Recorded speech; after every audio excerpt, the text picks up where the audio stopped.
Hello students, I am Sanjay Saini. I am going to teach you science of class 6th. Dear students, I am going to teach you science from NCERT books. I have taken the content directly from NCERT chapters so that you can learn each and every chapter carefully and you can continue your study from NCERT books even after the opening of lockdown and even after the opening of your schools. So let us start. First chapter is food. Where does it come from? Dear students, food is that material which we daily eat so that we can get energy. You take food in the morning, in afternoon and in the night. You take food so that you get energy to do some work. हम जानते हैं कि अगर हम food नहीं लेंगे तो हमारे शरीर में इतनी एनर्जी नहीं होगी कि हम कोई काम कर सकें। तो हम एनसीईआरटी के चैप्टर्स के अकॉर्डिंग, एनसीईआरटी के लाइंस के अकॉर्डिंग इस चैप्टर को स्टार्ट करते हैं। Let us see. What did you eat at home today? Find out what your friend ate today. Did you eat same kind of food yesterday and today? We all eat different kind of food at different times, isn't it? Dear students, आज सुबह आपने क्या खाया? आज आपके दोस्त ने क्या खाया? क्या हम रोज़ाना एक जैसा ही खाना खाते हैं या फिर हम रोज़ाना अलग अलग तरीके का, अलग अलग टाइप का खाना खाते हैं? डियर स्टूडेंट्स, हमारे खाने में इतनी वैराइटीज़ होती हैं, ऐसा क्यों होता है? आपने कभी सोचा है कि जो खाना हम सुबह खाते हैं वही खाना हम दोपहर में और वैसा ही खाना हम रात को क्यों नहीं खाते? हमारे खाने में इतनी वैराइटीज़ क्यों होती है? अगर सुबह हमने पराठा खाया, सुबह हमने अगर चावल खाए तो हम दोपहर में चपाती खाते हैं और कुछ डिफरेंट आइटम हम खाते हैं। शाम को हम फ्रूट्स खाते हैं, जूस पीते हैं। तो हमारे खाने में इतनी अलग अलग वैराइटीज़ क्यों होती है? इतना तो सबको पता है कि हमारे खाने में वैराइटी होती है, लेकिन ये वैराइटीज़ क्यों होती है? हमें अलग अलग खाने से क्या मिलता है? और अगर हम अलग अलग वैरायटी का फूड नहीं खाएंगे तो हमें क्या नुकसान हो जाएगा? इसके बारे में ही इस चैप्टर में हम पढ़ने वाले हैं। तो हमारा पहला टॉपिक है food variety. Food variety means different different types का फूड। सो इस टॉपिक को समझने से पहले एक एक्टिविटी पढ़ते हैं हम। Activity number 1। इस एक्टिविटी में आपको ये कहा जाएगा कि आप अपने आसपास के जो भी आपके फ्रेंड्स हैं, जो भी आपके अपने मोहल्ले में, आपके नेबरहुड में जो फ्रेंड्स रह रहे हैं, उनसे आप ये पता करो कि आज उसने क्या खाना खाया। फिर उससे पूछ के उसने जो खाना खाया, अलग अलग फ्रेंड से पूछो, 5-7 फ्रेंड से पूछो और उनसे पूछने के बाद इसे टेबल नंबर 1.1 में लिखो। देखिए टेबल नंबर 1.1 में क्या दिया हुआ है, व्हाट डू वी ईट। यहाँ पर आपके जो भी फ्रेंड्स हैं उन फ्रेंड्स के नेम लिखो। जैसे आपका कोई फ्रेंड है मोहन, तो आपने मोहन का नाम लिखा। उससे आप फ़ोन करके पूछो कि उसने आज क्या खाया है। उसने जो भी खाया है उसका यहाँ पर डिटेल लिखो भी उसने क्या खाया। मान लिया कि मोहन ने पराठा खाया और मोहन ने कर्ड खाया, पिकल खाया, तो जो भी उसने खाया वो आप लिख लीजिए। इसी तरीके से आपने भी आज क्या खाया वो भी आप इसमें लिख लीजिए। तो ऐसा करके ये एक्टिविटी आपको नोटबुक में भी करनी है। तो आप क्या करें, एक साइंस की नोटबुक लगाएं और उस साइंस की नोटबुक में हेडिंग डालें एक्टिविटी नंबर 1। तो उस एक्टिविटी नंबर 1 के अंदर आप अपने 4-5 फ्रेंड्स के कॉलम में नेम लिखें और उन्होंने आज क्या खाया वो डिटेल आप लिखें। सो इससे अपनी एक एक्टिविटी कंप्लीट हो जाएगी। सो देखो बच्चों, फिगर नंबर 1.1 आपको दिखाई दे रहा है। फिगर नंबर 1.1 ये देखो, इस फिगर में आपको कुछ फूड आइटम शो किए हुए हैं। ये देखिए, ये फूड आइटम है, ये फूड आइटम है। इसमें फ़िश नज़र आ रही होगी आप सबको, फ़िश। और ये देखिए इसमें भी कुछ फूड आइटम हैं। क्लियरली दिख नहीं रहा, आप सबके पास बुक होंगी, आप बुक में देख सकते हैं। डियर स्टूडेंट्स, ये सारे कंटेंट जो मैंने लिए हैं ये आपको एनसीईआरटी बुक्स में मिल जाएंगे। तो जब मैं ये चैप्टर पढ़ा रहा हूँ तो साथ के साथ आपके एनसीईआरटी बुक से भी कवर हो रही हैं। इससे आपको एनसीईआरटी बुक से पढ़ने में भी काफ़ी हेल्प मिलेगी। So let us move to next slide. बच्चों, आपने अपने फ्रेंड से पता किया कि उन्होंने आज क्या खाना खाया।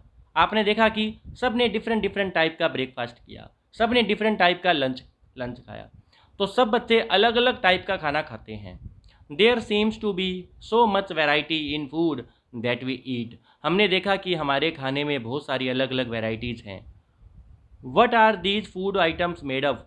ये फूड आइटम किससे बने होते हैं? कभी आपने सोचा है कि जो आप पराठा खाते हो वो पराठा किससे बनता है? जो आप खीर खाते हो वो खीर किससे बनती है? कर्ड कैसे बनता है? बटर कैसे बनता है? घी कैसे बनता है? कभी आपने सोचा है इसके बारे में? तो आप, अगर आपको पता नहीं है तो आप अपने पेरेंट्स से, अपनी मम्मा से, अपने पापा से, अपने बड़े भाई बहन से पता करें कि ये फूड आइटम्स कैसे बनते हैं।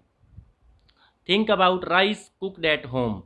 We take raw rice. बच्चों, रो राइस का मतलब होता है जो कच्चे चावल होते हैं, जो अभी तक पके नहीं हैं, उन्हें कहते हैं raw rice. And boil it in water. Just 2 materials और ingredients are needed to prepare a dish of boiled rice. उबले हुए चावल बनाने के लिए आपको केवल 2 चीज़ें चाहिए। आप क्या करें, कच्चे चावल लें और कच्चे चावल को एक बर्तन में डालकर पानी में डालें, पानी भी डाल दें उसके अंदर और उसे उबाल लें। तो आपको उबले हुए चावल बनाने के लिए केवल पानी चाहिए और कच्चे चावल चाहिए। तो उबले हुए चावल, जिसे मैं बॉयल्ड राइस बोल रहा हूँ, बॉयल्ड राइस। तो आपको बॉयल्ड राइस बनाने के लिए आपको 2 ही मटेरियल चाहिए, रो राइस मतलब कच्चे चावल एंड वाटर। तो ये जो रो राइस एंड वाटर हैं, ये बॉयल्ड राइस के इंग्रेडिएंट्स कहलाएंगे। प्यारे बच्चों, इंग्रेडिएंट्स क्या होता है? ये एक कीवर्ड है, इंपॉर्टेंट वर्ड है ये। इंग्रेडिएंट्स ऐसे मटेरियल होते हैं जिससे कोई फूड आइटम बना हुआ होता है। फॉर एग्जांपल, मैंगो शेक के इंग्रेडिएंट्स। मैंगो शेक किससे बनता है? मिल्क से, मैंगो से एंड शुगर से। तो मैंगो शेक के इंग्रेडिएंट्स हुए मिल्क, शुगर एंड मैंगो। उसी तरीके से कोई भी और फूड आइटम जिससे बनती है, वो मटेरियल्स उस फूड आइटम के इंग्रेडिएंट्स कहलाते हैं। इंग्रेडिएंट्स एक कीवर्ड है जिसकी एक्सप्लेनेशन यहाँ दी हुई है, ये देखिए। Materials which are used to make food items. ऐसे मटेरियल्स जिन्हें फूड आइटम्स बनाने के लिए यूज किया जाए वो इंग्रेडिएंट्स कहलाते हैं। Example, rice, water, sugar are ingredients of kheer. Kheer बनाने के लिए राइस, वाटर एंड शुगर चाहिए, मिल्क भी चाहिए। खीर बनाने के लिए मिल्क, तो मिल्क भी इसमें आएगा। राइस, वाटर, वाटर नहीं, यहाँ पे आएगा मिल्क। सो डियर स्टूडेंट्स, आप इसे करेक्ट कर लें, यहाँ पे आएगा मिल्क। ये शुगर यहाँ पे नहीं होगा, सॉरी, शुगर तो इसमें है, इसमें वाटर नहीं होगा, वाटर की जगह पर होगा मिल्क। सो खीर के इंग्रेडिएंट्स हैं राइस, मिल्क एंड शुगर। ठीक है बच्चों, तो ये इंग्रेडिएंट्स कहलाते हैं। On the other hand, some food items are made with many ingredients. कुछ फूड आइटम्स को बनाने के लिए 1 या 2 इंग्रेडिएंट्स या 2 या 3 इंग्रेडिएंट्स की ज़रूरत होती है, लेकिन कुछ को बनाने के लिए बहुत सारे इंग्रेडिएंट्स चाहिए।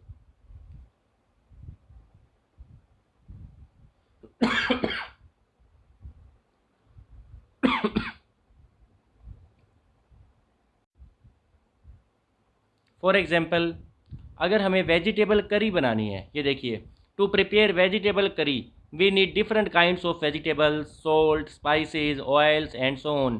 तो हमें कुछ फूड आइटम्स को बनाने के लिए 1-2 इंग्रेडिएंट्स ही चाहिए, लेकिन कुछ फूड आइटम बनाने के लिए हमें बहुत सारे इंग्रेडिएंट्स चाहिए होते हैं। तो प्यारे बच्चों, मैंने आपको इंग्रेडिएंट्स क्या बताया, क्या होता है? Ingredients are those materials which are used to make the food items. Those materials which are used to make the food items. Dear students, इन कीवर्ड्स को आप 3-4 बार बोल के याद करें, तब आपको ये अच्छे से लर्न हो जाएंगे। Okay, choose some of items you listed in table 1.1।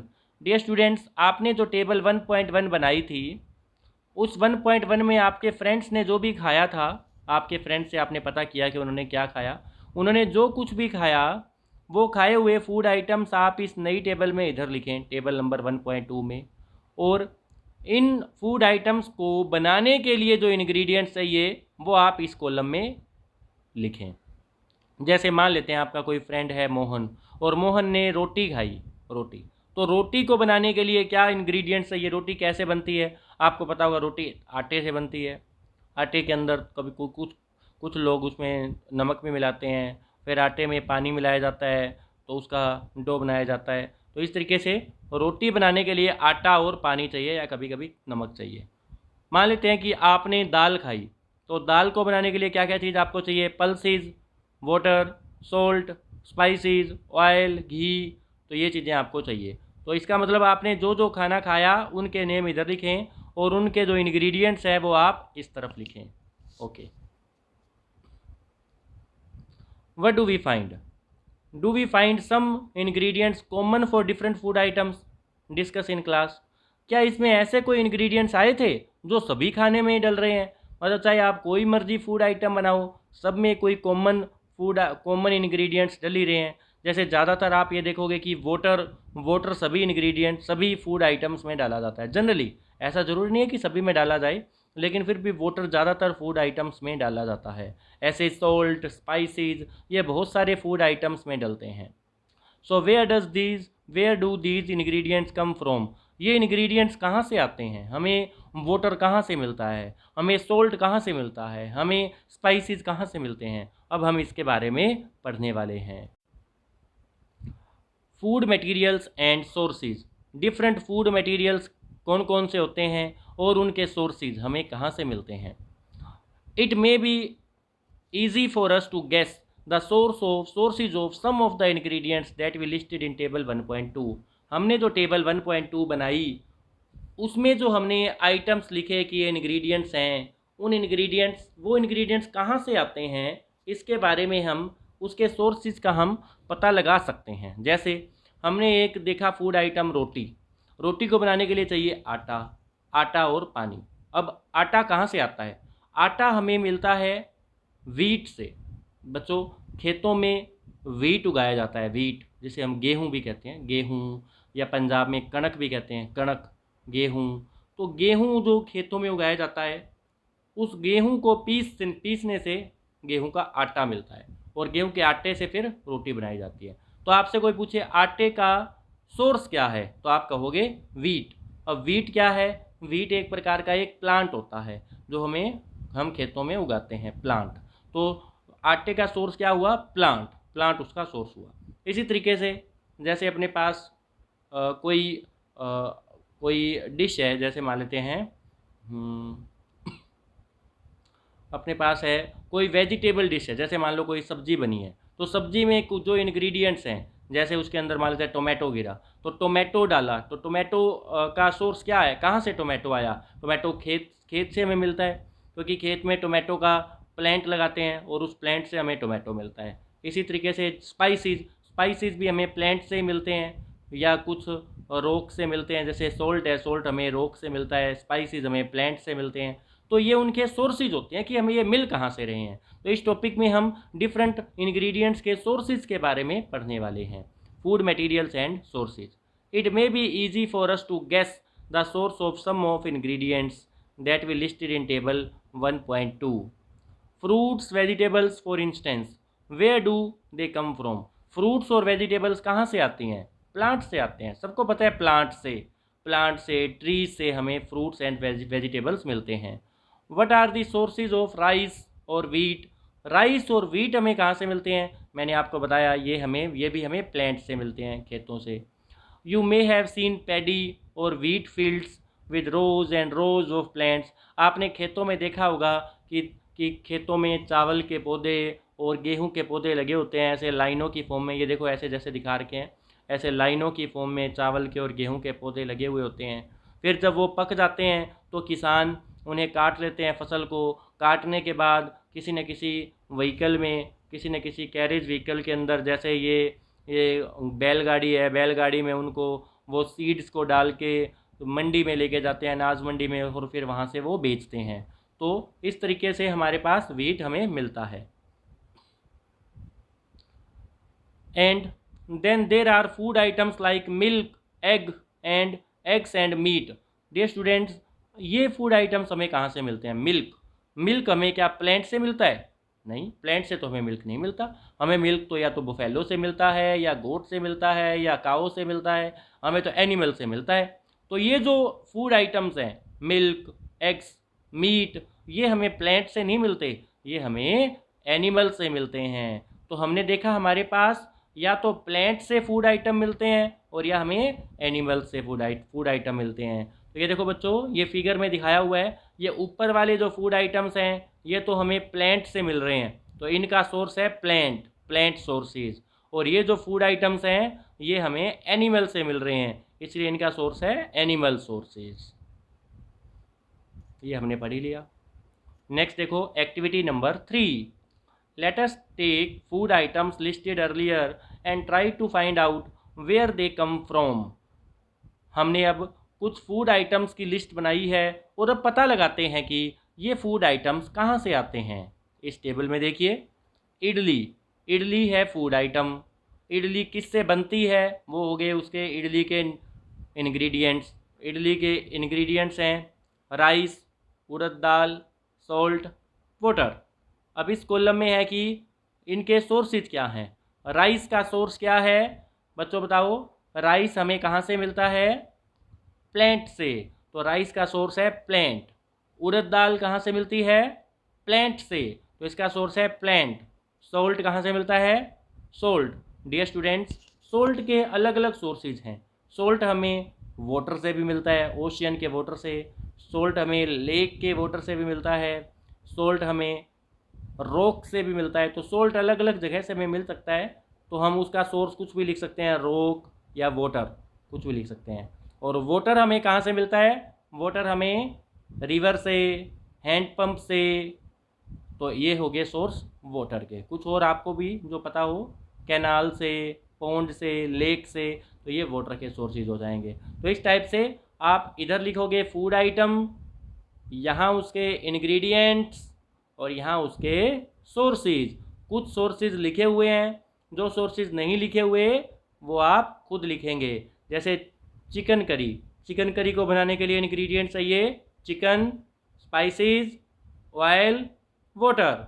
Chicken मिलता है एनिमल से, स्पाइसेस मिलते हैं प्लांट से, घी मिलता है प्लांट्स और एनिमल दोनों से मिल सकता है, एंड वाटर हमें मिलता है रिवर से, रिवर, पॉन्ड, लेक, इनसे। तो आपको इनके सोर्सेज यहाँ लिखने हैं। Okay students, let us continue. So what do we conclude from activity 3। हमने देखा कि हमारे जो डिफरेंट फूड आइटम्स हैं उनके जो इंग्रेडिएंट्स हैं वो हमें या तो मिलते हैं एनिमल से और या मिलते हैं प्लांट से। प्लांट से मिलने वाले हैं अपने पास वेजिटेबल्स, स्पाइसेस एंड फ्लोर। हमें जितना भी गेहूँ, चावल, ये सीरियल्स, ये जितने भी हैं ये हमें मिलते हैं प्लांट से। और एनिमल से मिलता है मिल्क, बटर, कर्ड, चीज़, ये सारे आइटम्स हमें मिलते हैं एनिमल से। Can you name some other animals which give us milk. क्या आप कुछ और नाम बता सकते हो एनिमल्स के जिससे हमें मिल्क मिलता हो।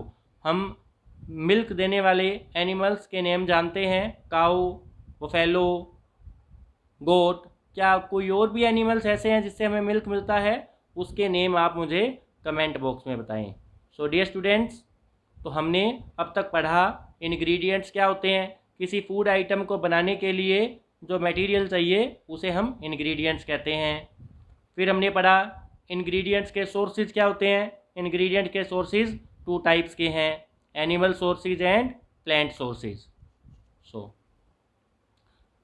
डियर स्टूडेंट्स, अब हम ये देखते हैं कि हमें जो प्लांट से इंग्रेडिएंट्स मिलते हैं वो प्लांट का कौन सा पार्ट होते हैं।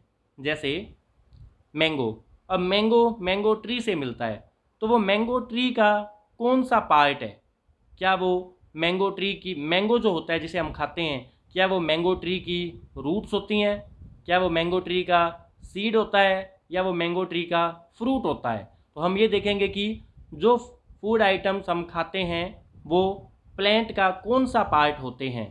तो ये जानने से पहले हम किसी प्लांट के डिफरेंट पार्ट्स के बारे में जानते हैं। डियर स्टूडेंट्स, यहाँ पे एक फिगर है 1.4। इस फिगर को आप 1 मिनट तक ध्यान से देखें।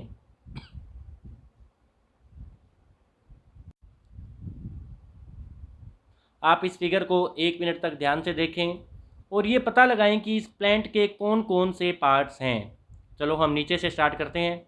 सबसे नीचे इसका नेम दिखाया हुआ है रूट, रूट सिस्टम।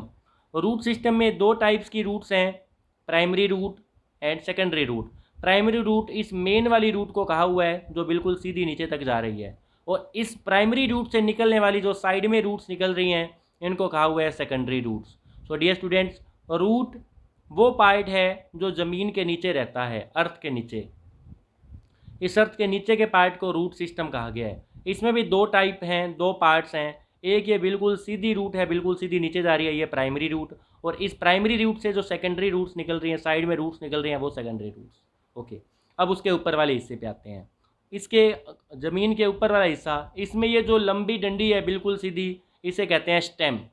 ये है स्टेम, ये जो सीधी है इसे, दिस इज़ कॉल्ड स्टेम। ये मेन बॉडी है प्लांट की। अब स्टेम से जो साइड में निकल रहे हैं ये है ब्रांचेस, ये है ब्रांचेस। ये जो स्टेम से साइड से निकलती हैं ये ब्रांचेस। देखिए, कोई ब्रांच जहाँ पर स्टेम से जुड़ी हुई होती है उसे कहते हैं नोड। स्टेम जहाँ पर ब्रांच से जुड़ी हुई है वो है नोड, वो ज्वाइनिंग पॉइंट है नोड। ठीक है, 2 नोड्स के बीच का जो जगह है उसे कह रखा है इंटर नोड। 2 नोड के बीच की जगह को इंटर नोड। अब ये देखो, ये है लीफ, ये फ्रूट और ये फ्लावर्स। तो ये कुछ पार्ट्स हैं, किसी प्लांट के डिफरेंट पार्ट्स हैं, उसके बारे में आपने जान लिया। बच्चों, इसमें एक नेम है एडिबल। एडिबल का मतलब होता है ऐसी चीज़ जिसे खाया जा सके, materials that can be eaten. ऐसे मटेरियल जिसे खाया जा सके उसे कहते हैं एडिबल। एग्जाम्पल मैंगो, मैंगो को खाया जा सकता है। राइस, कर्ड, ऐसी चीज़ें जिन्हें खाया जा सके उसे कहते हैं एडिबल। सो डियर स्टूडेंट्स, ये थे अब तक के टॉपिक्स। इसके बारे में हम और ज़्यादा डिटेल से अगले लेक्चर में स्टडी करेंगे। तो अब तक जो मैंने आपको कराया उसको आप ये वीडियो बार बार देखें। वीडियो को बार बार देखकर आप इसके हर पार्ट को समझें, और इससे रिलेटेड इसमें जो मैंने ऐसे बॉक्सेस के अंदर जो वर्ड्स लिखे हैं उन वर्ड्स को भी नोटबुक में नोट करें, और ये जो डायग्राम आया है ये डायग्राम भी नोटबुक के अंदर बनाएं, और जो टेबल्स आई हैं वो टेबल्स भी नोटबुक के अंदर बनाएं। हम ऐसे ही चैप्टर्स को NCERT बुक्स के टॉपिक्स के अकॉर्डिंग ही कवर करेंगे। आपको ये लेक्चर कैसा लगा, आपको कितना समझ आया, ये सब आप मुझे कमेंट बॉक्स में कमेंट करके बताएं। Till then, thank you very much. Stay home, stay safe. Thank you.